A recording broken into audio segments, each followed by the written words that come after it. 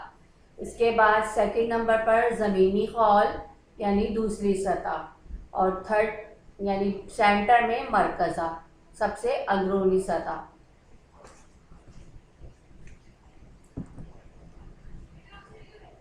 زلزلے کیسے آتے ہیں؟ زلزلے زمین کی اندرونی ساخت میں تبدیلیوں کی وجہ سے آتے ہیں۔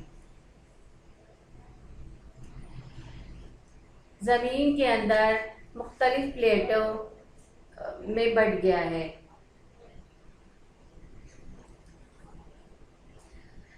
زلزلے زمین کی اندرونی ساخت کی وجہ سے آتے ہیں۔ پلیٹ ٹیکٹونک تھیوری کے مطابق کرۂ ہجری کی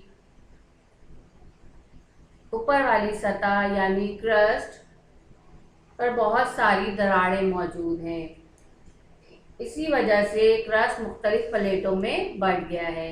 یہ پلیٹیں آپس میں ٹکراتی ہیں تو ایک دوسرے سے ٹکراتی ہیں، جس کی وجہ سے زلزلے آتے ہیں۔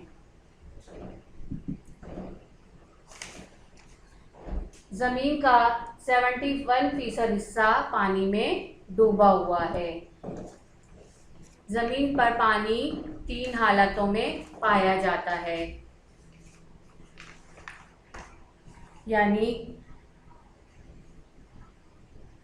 مثلاً مائع، برف، آبی بخارات وغیرہ، گلیشیئر اور برف پانی کو ٹھوس حالت میں رکھتے ہیں، جبکہ سمندر، دریا اور جھیلیں پانی کو مائع حالت میں رکھتے ہیں۔ کرۂ ہوائی میں آبی بخارات کی حالت میں موجود رہتا ہے۔ زمین پر یعنی یہ گیس میں شامل ہو گیا۔ زمین پر موجود پانی کا 97% حصہ سمندروں میں موجود ہے۔ کیا آپ جانتے ہیں کہ دنیا کے 5 بڑے سمندر ہیں؟ ان سمندروں کے نام یہ ہیں: بحر الکاہل، بحر اقیانوس، بحر الہند، بحر منجمد شمالی، بحر منجمد جنوبی۔ آبی چکر کسے کہتے ہیں؟ پانی قدرتی طور پر ایک چکر کی صورت سے زمین سے آسمان اور پھر آسمان سے زمین پر منتقل ہوتا رہتا ہے، یعنی پانی کا زمین سے آسمان اور پھر آسمان سے زمین پر منتقل ہونے کے عمل کو آبی چکر کہتے ہیں۔ آبی چکر کے 3 منازل ہیں: عمل تبخیر، عمل تکثیف اور ریزش۔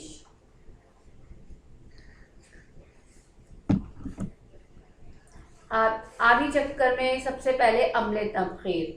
عمل تبخیر میں کیا ہوتا ہے؟ اس عمل میں پانی سمندروں اور دریاؤں سے کرۂ ہوائی میں منتقل ہوتا ہے، یعنی کہ جب سورج کی روشنی سمندروں پہ پڑتی ہے تو وہ پانی گرم ہو کے بھاپ کی شکل اختیار کر لیتا ہے اور کرۂ ہوائی میں داخل ہونے لگتا ہے۔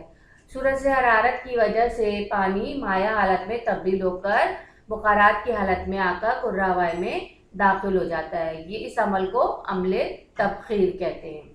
عمل تکثیف، اس عمل میں پانی بخارات کی حالت سے دوبارہ مائع کی حالت میں واپس آتا ہے، یعنی جب آبی بخارات کرۂ ہوائی میں اوپر کی طرف اٹھتے ہیں تو وہاں پر کم درجہ حرارت ہونے کی وجہ سے ٹھنڈے ذرات موجود ہوتے ہیں۔ آبی بخارات ان ٹھنڈے ذرات سے ٹکرانے کے بعد ان سے چپک جاتے ہیں اور واپس مائع کی حالت میں تبدیل ہو کر پانی کی بوندیں بن جاتے ہیں، جب یہ آسمان پر نظر آتے ہیں تو ان کو بادل کہا جاتا ہے۔ ریزش. اس کے بعد جو عمل ہوتا ہے وہ ریزش کا ہوتا ہے. اس عمل میں بادلوں سے پانی بارش کی صورت میں زمین پر واپس آ جاتا ہے.